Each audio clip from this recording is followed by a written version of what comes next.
Good afternoon, everyone. We would like to welcome you all to the first anniversary celebration of Aesthetics Asian. To formally start the program, let's call on the program director of Aesthetics Asian, Dr. Loverna Suratos, for her opening prayer. Almighty and loving Creator, we dedicate this celebration to your honor and glory. We turn to you in sincere gratitude for this opportunity for our Aesthetics Asian family to gather for our first year anniversary. We offer to you everything that we have achieved the past year and raise up to you all that has yet to come. We pray for the people who are present here today. As you remind us the value of time, allow us to honor each moment, to understand the importance of not wasting a single opportunity to be kind, to offer help, to engage in conversation, to listen and seek to understand, to accept goodness from others and offer it in return. We pray for each one of us as healthcare workers. May we always heal and be healed. May we take pride in our gifts and use them humbly. May compassion encircle us and carry us, strengthen us, and give insight. May our skill ease the way and instill trust. And may the tender moments of seeing someone again in person be treasured. Lord, our strength, as we go through many changes in our lives and walk down in unfamiliar paths, we ask you to guide us in these new challenges. Steer our intentions to align with your righteous will. Guide our hearts into the perseverance of Christ with unbroken calmness, endurance, and persistence in service. Keep love at the forefront of our minds for our patients, our co-workers, and our families. Help us speak the right words, make the right choices, and choose the right opportunities. Blanket us with your peace today, Father. We put ourselves into your hands in quiet faith. We ask this through Jesus Christ, our Lord. Amen. To give her anniversary message, let's welcome the Director for Institutes, Centers, and Ancillary Services, Dr. Corazon Ngelangel.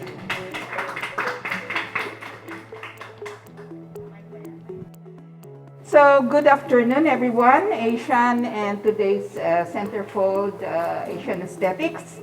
So, why aesthetics with an X? Aesthetics is actually an age-old principle that revolves around the nature of beauty and the fact that people prefer pretty things. It's central to the fields of architecture and graphic design, now applied to the human body, particularly in visual terms, covering balance, color, movement, pattern, scale, shape, and weight. Aesthetic enhances functionality with attractive layouts. So this is what Aesthetic Asian offers and will go beyond complementing any therapeutic intervention against what have caused the perceived visual imperfection, like metabolic cause of abnormally high BMI.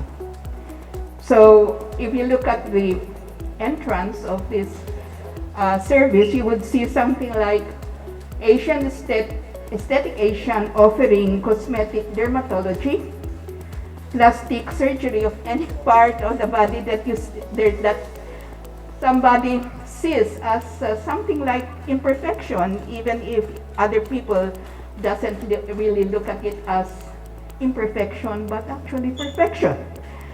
Aesthetic gynecology and bariatric surgery. So, hello to all.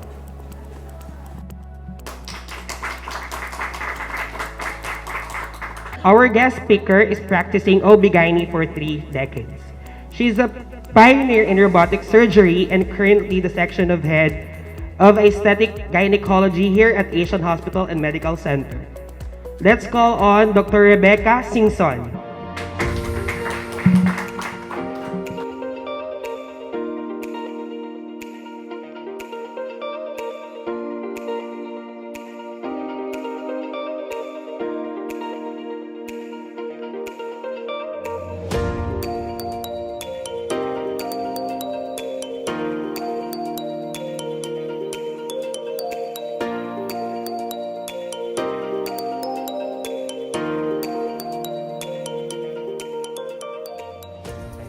So maraming salamat sa lahat ng dumalo, lalo na sa ating mga doktor na alam kong busy and they're all here in full support of Aesthetics Asian.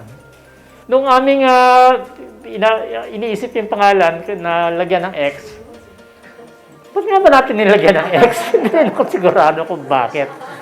I thought we wanted it to be a bit different, di ba? And we thought that it would be something memorable.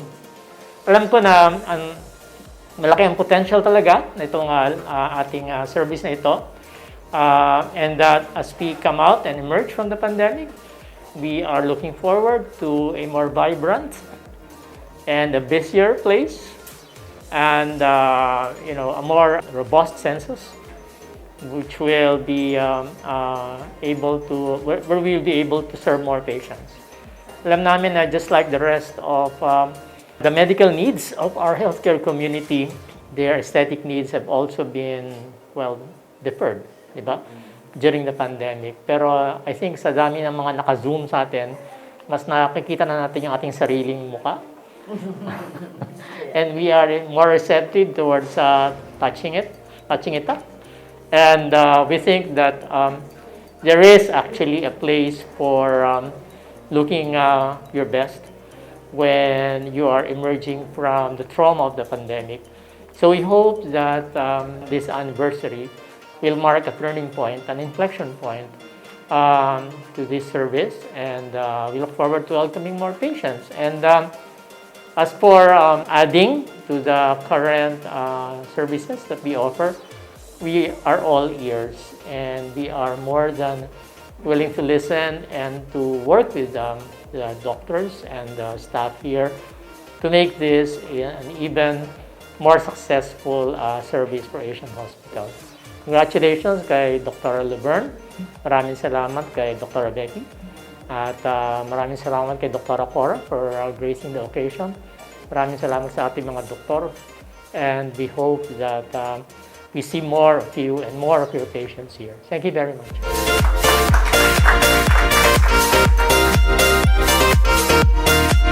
This is the section chief and the department head of the ENT here next, and the section chief of the facial plastic surgery. Let's all welcome Dr. Arzadon.